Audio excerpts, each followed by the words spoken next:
Ego biratangaje cyane kumva abatwara umugambi uno munsi uri ku butegetsi ariyo CNDD-FDD bagaruka ku bibazo by'ubutunzi Burundi buriko buracamwe uno munsi. Nashaka kuvuga ibintu bitatu. Icambere, ikibazo umuntu yo kwibaza, mbega ko umugambi CNDD-FDD uri ku butegetsi haheze imyaka 20 ubu niho babonye ko ubutunzi buri mu ngora, nkuko muvyibuka aho baza ku butegetsi mu mwaka wa 2005 nivyo ubutunzi bw'u Burundi bwari bwifashe nabi kubera ingorane igihugu cari kimazemwo imyaka 10. Ariko abategetsi bashasha bariyemeje ko bagiye gufashanya n'abarundi kugira Uburundi buve mu ngorane barimo. Ari gitangaje rero no mu mwaka wa 2025 abarundi bakenye kurusha uko CNDD-FDD yabasanze mu mwaka wa 2005. Ubukene buzura inzara, abarundi barashonje, ibiciro biduga ku munsi ku munsi, nta gitoro kiriho, nta muyaga nkuba, nta mazi, imfashanyo zaragabanutse, abagwiza tunga bagitumbera Burundi kugira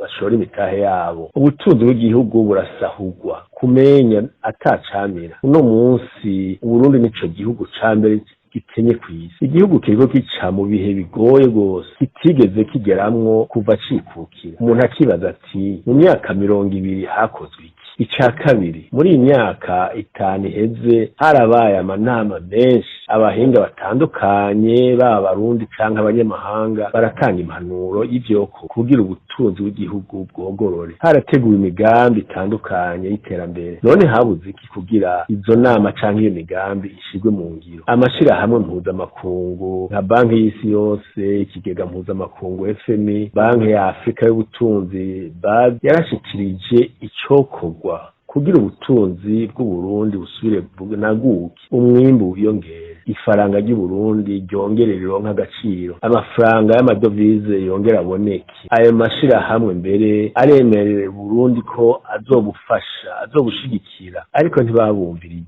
None uno munsi nkuko mumaze iminsi muvyumva bavuga ngo iyo migambi base kuyishira mu ngiro kuko yateguwe n'abanyamahanga. Mbega igihambaye nuko imigambi iba yateguwe n'abanyamahanga canke n'abarundi? Beko tuzi ko izo mpanuro canke iyo migambi baba bayumvikanye ko n'abayobozi b'igihugu. Hari n'umwe ahimiriza ngo imigambi ifatwe uku canke uku. Yose n'ibikorwa bagiye inama n'abarongoye igihugu.